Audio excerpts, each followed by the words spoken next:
Salut les initiés, on se retrouve aujourd'hui pour un sujet qui me tient particulièrement à cœur et c'est comment trouver sa voie. Si vous saviez le nombre d'heures que j'ai passé à me poser cette question, qu'est-ce que je vais faire dans la vie, comment, avec qui, enfin voilà, c'est la folie. Et maintenant, allez, je vais dire avec un peu de recul, avec tout ce que j'apprends, je relativise et je me dis ok, j'ai pas envie d'aller tout de suite non plus à la fin du film. Il faut prendre conscience que c'est un très long processus pour trouver sa voie. Mais il y a quelques stratégies quand même qui permettent d'aller un tout petit peu plus vite et aussi d'être sur un meilleur chemin plus rapidement, quoi. Et ça, j'aimerais vraiment vous les transmettre aujourd'hui du mieux que je peux. Donc, la première stratégie, c'est il faut aimer le process plus que le résultat. Donc, si tu as envie si tu aimes faire la musique, fais de la musique, quoi. Sois super régulier, crée tout le temps de la musique. Et tu n'es pas obligé d'être une pop star dans les 2 semaines. Bon, c'est des choses qui prennent du temps, quoi. Forcément, ok, tu as peut-être un objectif, mais voilà, le processus, ça doit être le plus important. Et pour ça, j'aime bien prendre l'exemple aussi de Ronaldo, Cristiano Ronaldo. Voilà, bon, évidemment, son objectif d'être le plus grand joueur de tous les temps, etc. Maintenant, le gars, il adore le processus. Il se lève, il mange sain pour avoir de l'énergie, il nage, il court, il fait 1000 abdos, il a besoin de son sport, quoi. S'il ne fait pas son sport, il ne se sent pas bien. Et ça, c'est super important. Donc, si toi, t'aimes un processus, c'est déjà clairement que tu te rapproches de ce que tu aimes. Voilà, donc ça, c'est la première stratégie. La deuxième, c'est est-ce que tu es au bon endroit au bon moment? Par exemple, tu travailles dans une entreprise, tu as un employé, est-ce que déjà, tu aimes vraiment ce que tu fais? Et limite, tu peux visualiser, donc regarder un collègue à toi, par exemple, qui a 10 ans de plus, et tu te demandes, tu l'observes et tu te dis, est-ce que je veux sa place dans 10 ans? Est-ce que dans 10 ans, je veux être cet homme? Est-ce qu'il a l'air heureux? Est-ce qu'il est libre dans son travail? Est-ce qu'on ne le fait pas trop chier? Enfin voilà. Si c'est oui, franchement, respect. Voilà, tu es déjà dans le bon endroit, fonce. Si c'est non, par contre, il n'y a aucun souci avec ça. C'est une expérience en plus. Tu auras quelque chose en plus sur ton CV, tu auras appris sûrement énormément de choses, même sur toi, donc c'est tout. Mais commence à chercher ce que tu as aimé dans ce travail, ce que tu n'as pas aimé. Et comme ça, tu prends des petits trucs et tu t'orientes vers maintenant ce qui te convient, quoi. Voilà, ça c'est la deuxième stratégie. Pour la troisième, il faut t'exposer absolument à des nouvelles personnes, nouvelles perspectives. Voilà, ça c'est comme ça moi que j'ai vraiment trouvé.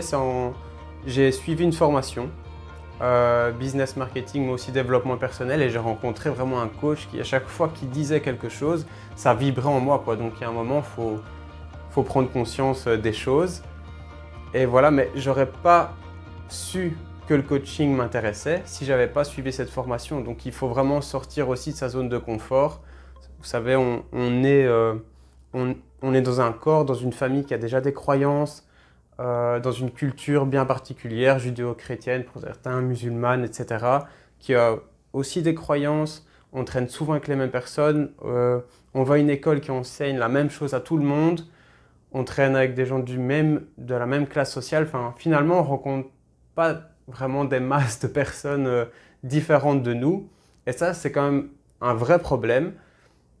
Parce que du coup, tout le monde fait toujours la même chose, quoi. Tandis que si on rencontre, je sais pas, un milliardaire ou un moine ou quelque chose, au moins on se rend compte vraiment des choses qui peuvent nous intéresser.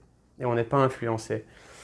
Ouais, je viens souvent avec ça parce que oui, j'ai envie d'être milliardaire. C'est une idée qui peut venir comme ça. En fait, tu as envie peut-être du résultat d'être milliardaire. Je veux dire, tu as envie d'avoir les 9 zéros sur ton compte en banque, paf, c'est super cool. Mais finalement, tu ne sais pas vraiment tout le travail derrière.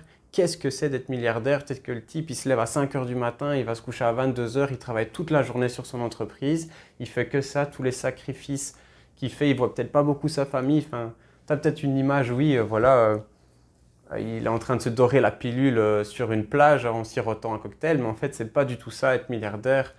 Il y a vraiment des process qui existent dont on n'est pas au courant, en fait, et il faut savoir si ça nous convient ou pas.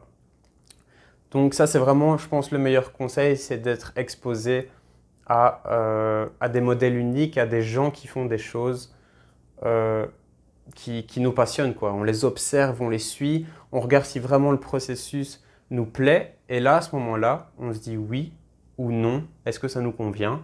On prend un petit peu et on construit son chemin, quoi. Ça, pour moi, c'est vraiment le meilleur conseil que je peux donner. Et aussi, il y a cette petite technique secrète, enfin, rien à voir, mais voilà, c'est toujours un peu, bah, tu sais bien. Et donc, elle s'appelle le devoir éternel. C'est une intersection de 4 questions qui, pour moi, est ultra intéressante. Donc, la première, c'est à quoi suis-je bon? Est-ce que je suis peut-être bon en tennis, je ne sais pas, pour faire des sites, etc. La deuxième, c'est qu'est-ce que j'aime? Parce que, par exemple, tu es super bon au tennis, mais tu détestes le tennis. Donc là, forcément, ça va pas trop. Il faut vraiment qu'il y ait une corrélation. Si les deux, si tu aimes le tennis et que tu es bon au tennis, bon là, c'est déjà super cool. La troisième, c'est de quoi est-ce que le monde a besoin? S'il a besoin pour toi de distraction, bah alors dans le tennis, ça fonctionne aussi, de sport, il faut que les gens se bougent. Ok, ben alors vraiment là, tu commences à être à la bonne intersection.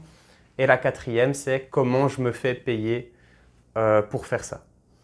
Donc ben dans le tennis, il y a du sponsoring, il y a gagner des tournois, etc. Donc là, voilà, là, tu es vraiment bon, tu es sur le bon chemin, quoi. Donc j'espère que cette technique secrète et la vidéo t'a plu. N'hésite pas à commenter si tu as la moindre question, je suis là. Like, partage. Voilà. Merci beaucoup. On se retrouve pour une prochaine vidéo. Gros bisous les initiés, on avance ensemble. Salut. Ben voilà. C'était 20 fois mieux. C'est là que je me suis pas filmé.